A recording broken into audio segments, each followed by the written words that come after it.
tahimik ka lang. Pero bakit siya ang unang lumingon sa'yo?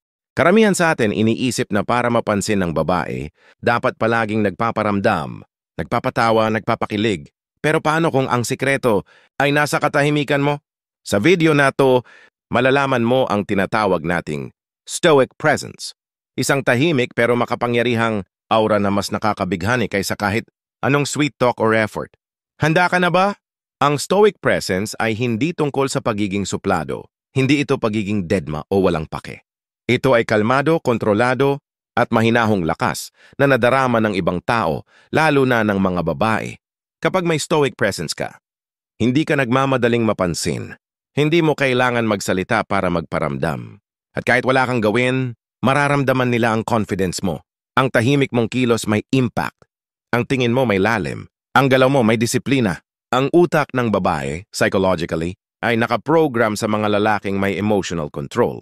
Hindi lang ito base sa itsura, kundi sa pakiramdam na nararamdaman niya kapag kasama ka. Kapag kalmado ka, nakakaramdam siya ng safety. Nakakaramdam siya ng reliability. Nakakaramdam siya ng misteryo. Tahimik ka pero grounded. Simple ka pero may substance. Yun ang hinahanap ng babae. Hindi yung pabibo, kundi yung misteryosong kalmado. Sa Stoicism, si Marcus Aurelius mismo nagsabi, "The best revenge is to be unlike him who performed the injury." Ibig sabihin, hindi mo kailangang ipakita na galit ka o reactive ka dahil mas malakas ang inner calm mo kaysa ingay ng mundo. At sa konteksto ng pag-ibig, kapag hindi ka nagpapanik sa rejection, kapag hindi mo siya hinahabol araw-araw, kapag hindi ka nagli-like ng bawat story niya, dun ka niya mas napapansin. Hindi lang sa salita mo makikita ang presence mo. Narito ang ilang stoic body language tips. Paningin, laging kalmado ang tingin. Hindi nakatitig na parang creepy. Hindi rin takot na lumingon. Steady lang. May lalim. Tindig. Straight but relaxed. Hindi matapang, hindi din banlag. Naglalakad ka na parang alam mong may halaga ka, kahit walang nakatingin. Bosses. Mabagal, malinaw, hindi minamadali. Yung parang bawat salita mo may bigat. Paggalaw. Hindi ka aligaga. Hindi ka kung saan-saan nakatingin. May disiplina sa bawat galaw. Silent presence is power. Ito ang mga bagay na hindi ginagawa ng stoic na lalaki, kaya siya mas napapansin. Hindi siya nagmamadaling mag-reply para lang mapansin. Hindi niya mini-message araw-araw para lang magparamdam. Hindi niya pinupuno ang feed niya ng pa-cute o pa-impress. Hindi siya nagpe-perform para sa babae. Hindi siya natatakot mawala ito. Alam niya ang halaga niya. At hindi niya kailangang ipagsigawan yon. Narito ang practical tips. Ayusin ang katawan, isip, kalusugan, maging goal-driven kahit walang nakakakita. I-off ang social media kahit 2 oras kada araw. Mag-meditate, magbasa, mag-isip. Hindi mo kailangan palaging may validation. Ang katahimikan mo ang nagpapalalim sa'yo. Hindi lahat ng bagay kailangang sagutin. Kapag alam mong may ginagawa kang mahalaga, hindi mo kailangan mag-explain. May lalaking tahimik sa trabaho. Hindi masyadong friendly. Pero tuwing may problema, siya ang lapitan. Dahil steady siya. At isang araw, yung babaeng palaging lumalapit sa iba, sa kanya na lumapit, hindi para humingi ng tulong, kundi para makilala siya. Isang lalaki na hindi madalas mag-chat pero kapag nagsalita, may lalim. Hindi siya nagpaparamdam araw-araw pero consistent. At unti-unting napansin siya ng babae dahil hindi siya kagaya ng lahat. Sa psychology, may tinatawag na contrast effect. Mas napapansin natin ang kakaiba. Sa mundo na puno ng lalaking pabibo, ang kalmadong lalaki ang tumatatak dahil bihira na lang ang lalaking hindi naghahabol. Bihira ang lalaking hindi nagpapakitang gilas at bihira ang lalaking may disiplina sa damdamin. Paano mo mapaparamdam sa babae na ikaw ang tipo ng lalaki na hindi natitinag? At dahil doon, mas lalo siyang naaakit sa'yo. Habang yung iba nag-aaway para mapansin siya, ikaw tahimik lang. Pero ikaw ang hindi niya makalimutan. Sa mundo ng pag-ibig, akala ng karamihan, pag reactive ka, pag expressive ka, dun ka mas mapapansin. Pero teka, paano kung mas gusto pala ng babae yung hindi natitinag? Yung kalmado, tahimik, hindi napipikon, hindi nagpapanik. Non-reactivity ay ang kakayahan mong hindi agad tumugon sa emotional na triggers. Kapag tinag ka sa story niya at hindi ka nire-replyan, hindi ka nagpaparamdam.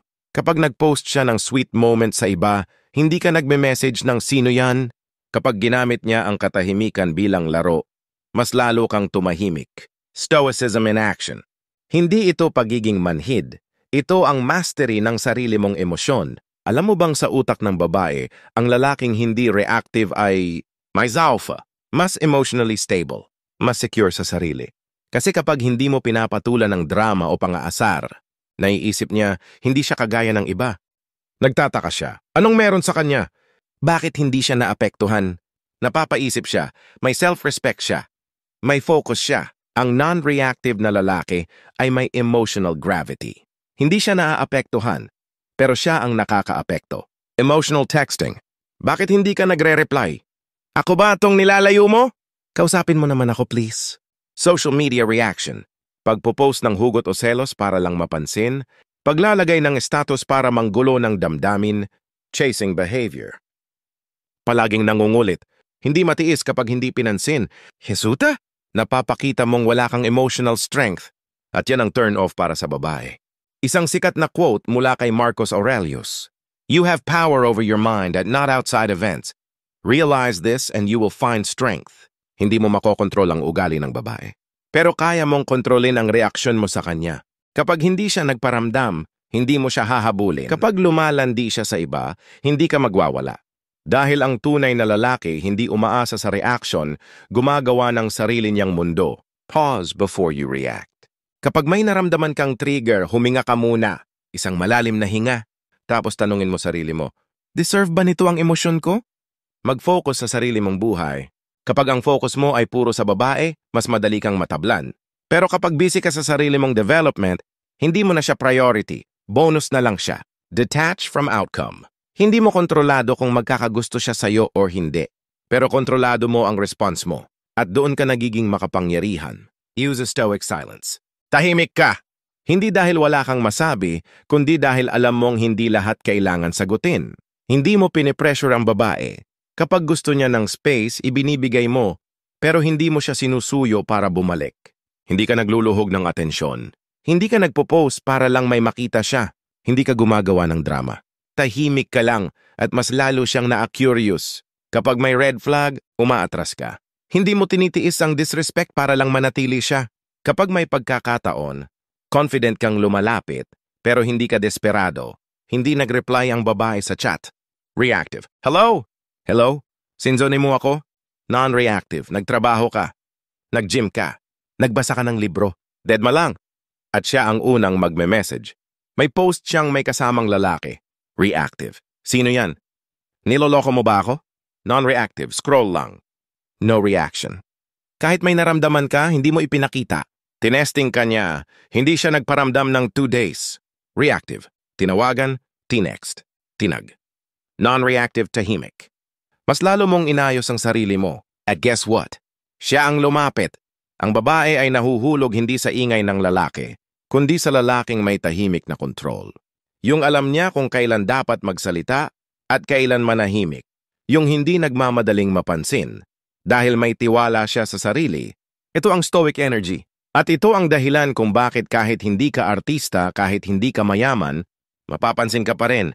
Kapag hindi mo siya pinansin, kapag hindi ka nagparamdam, bakit dun siya mas naaakit sa'yo?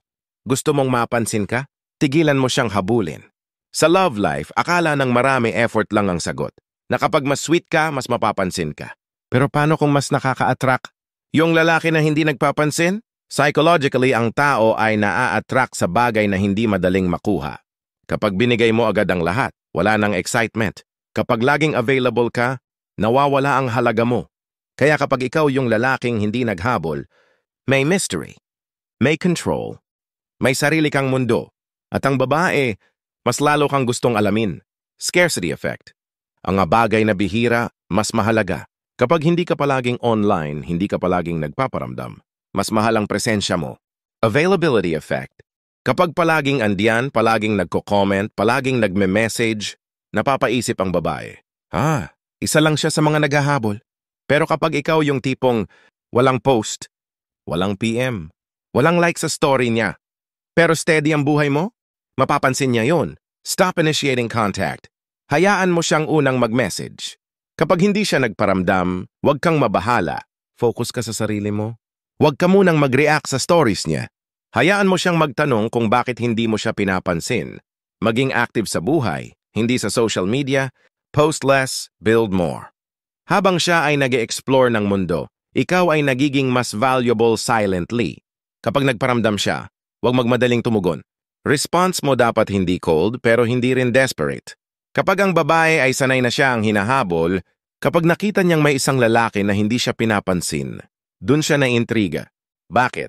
Kasi challenge ka. Kasi hindi ka kagaya ng iba. Kasi hindi siya sigurado kung gusto mo siya.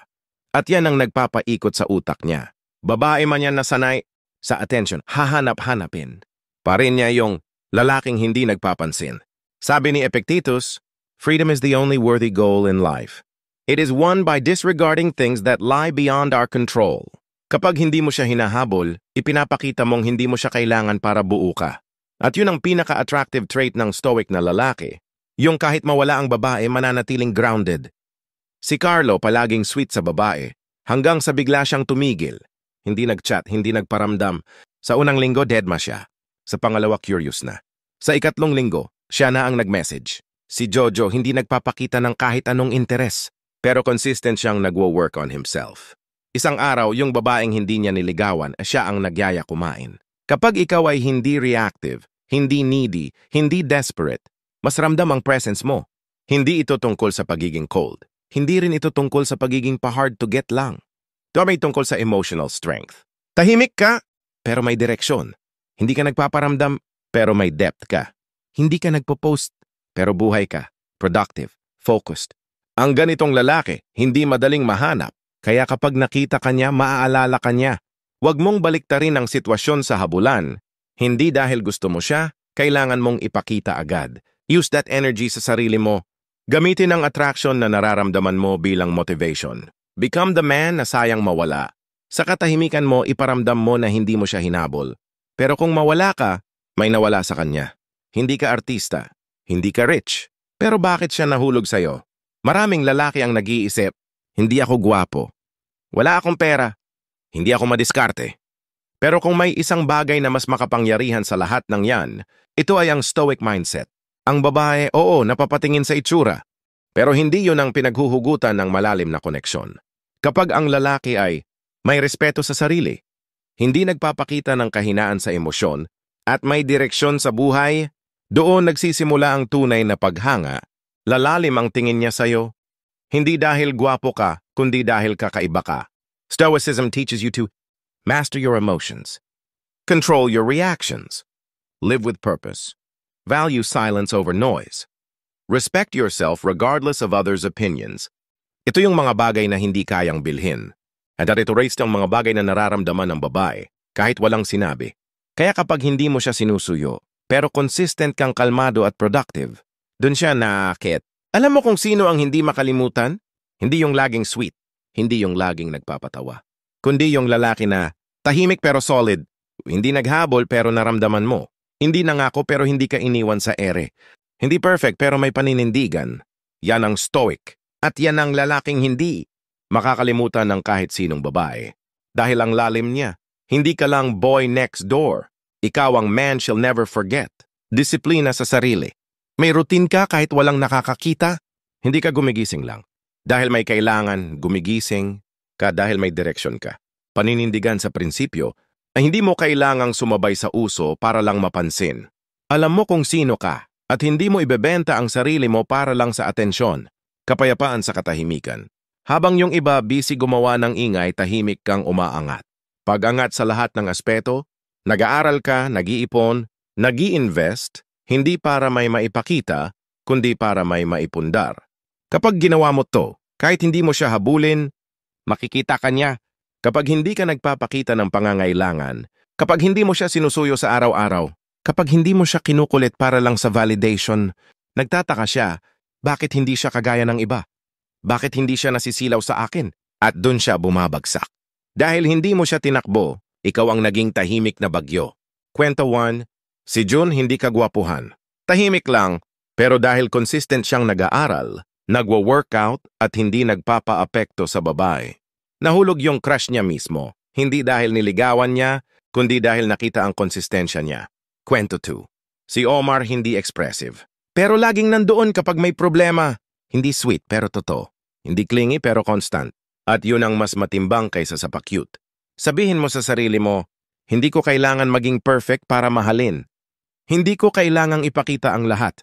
Basta ginagawa ko ang tama. Hindi ko kailangang ipaglaban ang babaeng hindi ako pinipili. Ang katahimikan ko ay hindi kahinaan. Ito ang lakas ko. Kapag ganito ang mindset mo, hindi ka na maghahabol. At mas gugustuhin kanyang hanapin. Anong klase ng lalaki kapag katapos ng video na ito? Yung reactive pa rin ba? Yung nagpaparamdam araw-araw? Yung in-stalk ang story niya kada oras? Oh, yung may stoic presence? Yung may emotional control? Yung hindi nagpapapansin pero siya ang inaabangan? Ikaw ang pipili. Pero tandaan mo, the man who doesn't chase is the man she ends up chasing. Kapag may babae na hindi mo magets, hindi mo maabot, hindi mo ma-attract, hindi mo kailangang baguhin ang buong pagkatao mo, ang kailangan mo lang ay control, composure, direction, focus, paninindigan.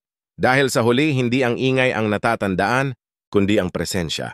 Hindi madali maging stoic sa panahon ngayon. Pero kung kaya mo to, ikaw ang lalaki na hindi niya kayang kalimutan. Comment mo sa baba. Tahimik, kalma, matatag. At huwag kalimutang i-share ito sa mga lalaking gusto mong bumangon, lumakas at hindi na bumaba sa sarili nilang halaga. Subscribe. Maging stoic at maging lalaking may tunay na presensya.